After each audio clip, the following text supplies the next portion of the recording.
Sir பொதுவாகவே ஒரு நாள் கிழமை வரும்போது வந்து வீடு வந்து கூட்டி பெருக்கணும் துடைக்கணும் அப்படின்றது சொல்கிறாங்க. ஆனால் அதுவே 6 மணி ஆயிடுச்சுன்னா பண்ணக்கூடாது அப்படின்னு சொல்கிறாங்கல்ல, ஏன் அப்பயும் வீடு சுத்தமாக இருக்கிறது நல்லது தானே, ஏன் 6 மணிக்கு மேலே பண்ணக்கூடாது? பொதுவாகவே எந்த ஒரு நாளாக இருந்தாலும் மாலை 6 மணிக்கு மேலே அதிர்ஷ்ட லட்சுமி அப்படிங்கிறது உங்களுடைய வீட்டுக்கு வருகை தரக்கூடிய நேரமாக இருந்துகிட்டு இருக்குது அப்படிங்கிறது உண்மை ஒன்று.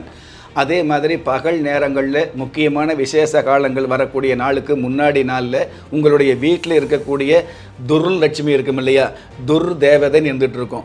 அந்த துர் தேவதைகள் வெளியில் செல்லக்கூடிய ஒரு சூழல் இந்த பகல் நேரத்தில் இருந்துகிட்டு இருக்கும். அல்லது நாளைக்கு வந்து முக்கியமான விசேஷ நாளாக இருந்தால் இன்றைக்கி வந்து அந்த துர் தேவதைகள் வெளியில் செல்லக்கூடிய ஒரு அமைப்பு இருந்துகிட்டு இருக்கும். அதற்காகத்தான் ஒரு குடும்பத்தில் வந்து பார்த்தீங்க அப்படின்னா இந்த வீடு வாசல் சுத்தம் செய்கிறது அப்படிங்கிறது நாளைக்கு விசேஷ நாளாக இருந்தது அப்படின்னா இன்றைக்கி கண்டிப்பாக மூளை முடுக்கெல்லாம் சுத்தம் பண்ணணுங்கிற விஷயத்தை சாஸ்திரம் சொல்லி வச்சுருக்குது.